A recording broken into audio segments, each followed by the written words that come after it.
Buenos días. La primera pregunta que queremos hacerle es en cuanto a retos y desafíos. ¿Qué retos y desafíos enfrentan los egresados de las normales para insertarse en el campo laboral? Bueno, pues esa es una muy buena pregunta, sobre todo una pregunta que se puede responder a la luz de la reforma que se hizo al artículo 3 constitucional, de donde se desprenden las leyes reglamentarias, particularmente la ley general para la carrera de las maestras y los maestros. En esa ley, en el artículo 35 y en el 40, se da prioridad a los egresados de las escuelas normales de la Universidad Pedagógica Nacional y los centros de actualización del magisterio para poder ingresar al servicio educativo público. Pero tiene un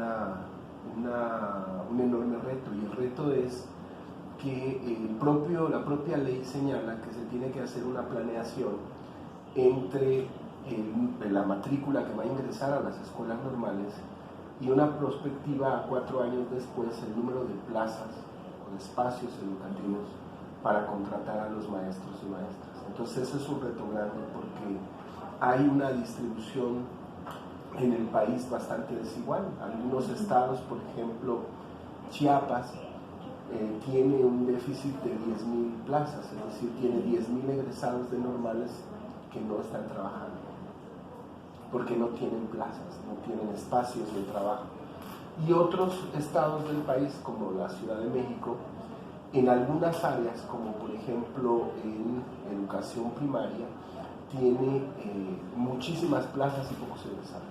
Entonces lo que propone la ley es hacer una planeación no solo estado por estado, sino una planeación regional para poder dar la posibilidad a las maestras y maestros que recién egresan de las escuelas normales de tener una posibilidad de empleo, porque hoy día, de acuerdo a la ley, los egresados de las escuelas normales deberían tener prioridad para ingresar al Servicio Educativo Nacional.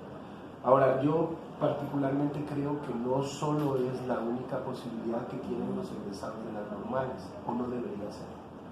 Creo que hay otras posibilidades donde pueden insertarse en el mercado laboral desde distintas ópticas, no necesariamente en las instituciones de educación particulares, sino,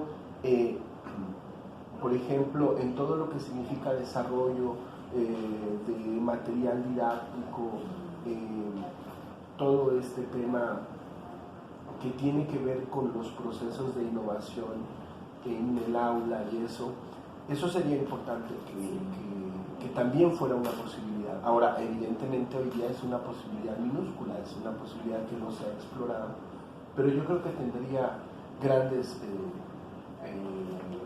tendría un buen futuro si se explorara, ¿no? Okay.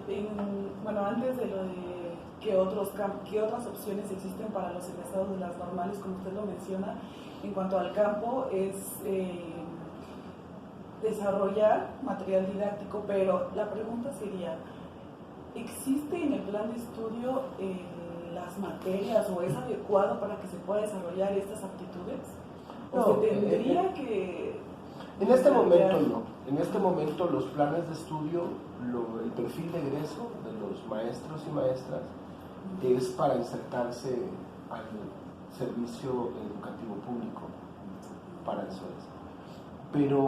Pero en este Congreso Nacional para el Fortalecimiento de las Escuelas Normales, que se desarrolló de mayo hacia noviembre de este año, ahí se expresaron muchísimas ideas y muchísimas preocupaciones en torno a diversificar el perfil de egreso de las maestras y maestros, entre otras cosas. Entonces yo creo que en el replanteamiento de los planes y programas de estudio, que tendrá que darse iniciando el año, por ahí de finales de febrero, principios de marzo, pues tendrá que tomarse en cuenta esta otra posibilidad, sobre todo ya a la luz de la primera aproximación que se haga de cómo es que en agosto del 2018 va a regularse el ingreso a las escuelas normales dependiendo del número de plazas que existan en el país. Porque eso también genera tensión social, ¿no? Muchos estudiantes quieren ser maestros y hay cada vez más empieza a aumentar la demanda de ingreso a las escuelas. Entonces hay que ir pensando en otras opciones, porque lo que parece que si no se regulara la matrícula va a ser muy difícil que todos los egresados de las escuelas normales tengan la posibilidad de ingresar al servicio público educativo. De acuerdo a lo que mencionaba al principio, de que no era compatible el número de egresados con el número de plazas, ¿esto indica que no existe una planeación? No existía. No existía. O sea, a partir de hoy se empieza a planear. La entrega de plazas, pese a la ley, a la ley de la reforma del 2013, seguía teniendo las tensiones de los acuerdos gremiales, de los acuerdos con los sindicatos. Entonces, en realidad, en este momento, exactamente cuántas plazas existen vacantes es un problema que se tiene que ir trabajando con los estados, que son absolutamente soberanos, y ellos pues, tienen una cantidad de plazas, digamos, que sin duda históricamente han utilizado para llegar a acuerdos gremiales con los sindicatos. Entonces, no había una planeación, no había. O sea, que la creación de plazas ha sido de acuerdo a los... No necesariamente la creación, sino la ocupación de las plazas. Recuerden que las plazas, hace mucho que no se crean plazas, pero las plazas se van desocupando por muchas causas. Porque se jubilan los maestros y maestras, porque algunos fallecen, ¿no? Y algunas plazas que son de creación estatal, que luego los estados presionan para que esas plazas de creación estatal se vuelvan plazas federales en el fondo.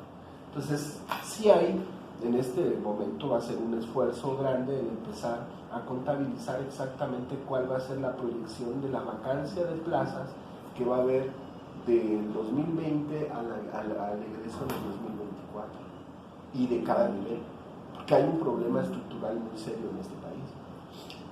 En algún tiempo el gobierno de México impulsó que hubiera una matrícula mayor en educación preescolar, porque por decreto se pensaba que todas las familias de México tenían que llevar a sus hijos a preescolar a partir de los 3 años, de los 4 años, ¿no? Y entonces se incentivó el incremento de la matrícula en preescolar, pero ni las familias llevaron a sus hijos a los preescolares desde los 4 años, ni creció la infraestructura de preescolar, ni aumentaron las plazas de preescolar. Pues hoy tenemos muchísimas, porque en general son mujeres egresadas de preescolar que no tienen plaza, porque no hay plazas de preescolar. Entonces lo que malamente se hacía era habilitarlas o capacitarlas, para que dieran clase en primaria. Y así le vamos con la educación física y así le vamos con educación especiales. Si no había una planeación en ese sentido, yo creo que tiene que haberla con la participación de los estados, y los estados exactamente no nos dan toda esa información, pues va a tardar un poco más de tiempo, pero ya al fin de este año ya se ha convocado a reuniones de las diferentes áreas de la SEP para cumplir lo que la propia ley dice. O sea, ahora esta planeación es un cumplimiento de la ley y ver cómo vamos a estar, porque por ejemplo este año en Chiapas lo que se hizo, como tienen un déficit de 10,000 plazas, pues cerraron la matrícula. Hubo escuelas que recibieron 15 alumnos, 15 estudiantes, y dejaron fuera 50, 60. Entonces tuvieron una presión social importante y terminaron abriendo espacios en plazas. Pero porque tampoco explican. O sea, yo creo que lo que necesitamos es hacer muy transparente el tema, explicar con toda claridad cómo sería. Y en todo caso, la ley dice, pues, no obliga al Estado mexicano a que los egresados tengan plazas. Dice que se va a dar prioridad al ingreso al servicio. Pero si alguien que quiere ser maestro o maestra tendría que saber cuáles son sus posibilidades de ingresar al servicio público educativo en ese estado, en esa región donde quiere estudiar. Porque entonces tendremos a muchachos que si quieren ingresar al servicio educativo, pues entonces decidirán si quieren estudiar ahí o quieren estudiar en otro lugar. En agosto del 2019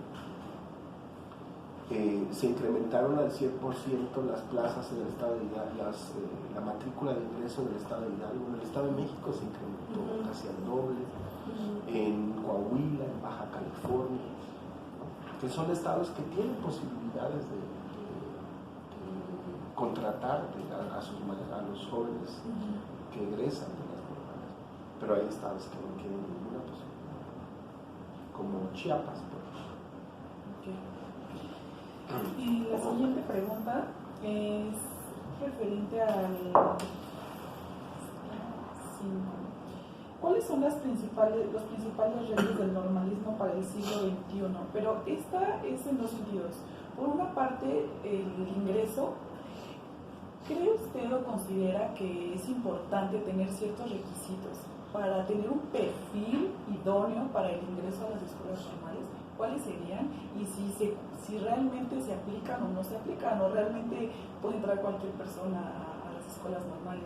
Y la otra es precisamente el ingreso, ¿no? ¿Qué requisitos ahora tienen que tener para poder egresar y si son idóneos para estar frente al grupo? Bueno, yo primero decirles que esa es una discusión nacional. Bueno, yo creo que es una discusión, un debate en el mundo de los requisitos de ingreso para ser docente. Sin embargo, la mayor parte de los artículos, de las recomendaciones de las organizaciones internacionales, no solamente del Banco Mundial, sino de organizaciones que se dedican al tema educativo, bueno, pues sí prevén que para tener mejores maestros y maestras se tienen que fortalecer o crear requisitos de ingreso para que los jóvenes tengan el perfil para entrar a las instituciones que forman docentes. Aquí en este país hay un reglamento de ingreso que es un reglamento federal, y en ese reglamento se aplica un examen que puede ser un examen que es el mismo examen que se aplica en algunas universidades, que es el examen del Ceneval, el examen, pero también pueden ser exámenes, es muy claro el reglamento, pueden ser, bueno, la reforma al reglamento que se hizo en diciembre del 2018, es muy claro el reglamento en el sentido de que cada entidad puede aplicar un examen de ingreso con alguna institución educativa que decida. Es decir, no necesariamente se tiene que contratar al Ceneval para que haga el examen. ¿Considera que con el examen es suficiente? No, ese es un piso de donde uno puede conocer cómo están egresando los estudiantes de bachillerato, que tampoco hay mucho que conocer porque no hay grandes sorpresas, digamos. Todavía en este momento el nivel de los egresados de bachillerato en México es muy desigual. Primero porque el bachillerato está compuesto de una serie de subsistemas que aún no acaban de integrarse, y ese es uno de los grandes retos del sistema educativo. Y otra cosa también es de dónde vienen los estudiantes, ¿no? Si los estudiantes vienen de zonas urbanas o vienen de zonas rurales, y si estudiaron el bachillerato en zonas urbanas o zonas rurales. Hay un montón de factores que no necesariamente nos indican el nivel de conocimientos con el que egresan del bachillerato. Entonces, digamos, ese es un examen que lo que nos muestra es eso, ¿no? Yo creo que además del examen, en este momento solo es el examen y se eximió el promedio, es decir, ya no hay promedio de ingreso. Y no hay promedio de ingreso porque hubo un gran debate con los estudiantes, sobre todo de las escuelas normales rurales en el país, en el sentido de que si el 7.5, el 8, el 8.5 o el 9 tenían algún significado para el ingreso, para ser un buen maestro o una buena maestra, o asegurar que íbamos a tener egresados que tuvieran los perfiles necesarios para atender a los niños y niñas en las aulas de educación básica. Al final del día, pues el país se dio cuenta que no se respetaba el promedio por múltiples razones. entre otras porque, digamos, la relación que había entre el promedio y el puntaje que obtenían en los exámenes no era del todo lineal. Que alguien que pudiera tener 10 de promedio en su egreso, ¿no? En Metlaltóloc, si en Metlaltóloc hubiera Guerrero, uno de los municipios más pobres, si hubiera bachillerato, pues nada tenía que ver con alguien que tenía 7 de promedio en la zona conurbada de la Ciudad de México, por ejemplo. Porque el que tenía 10 tal vez había visto solo el 30% del programa. Y el que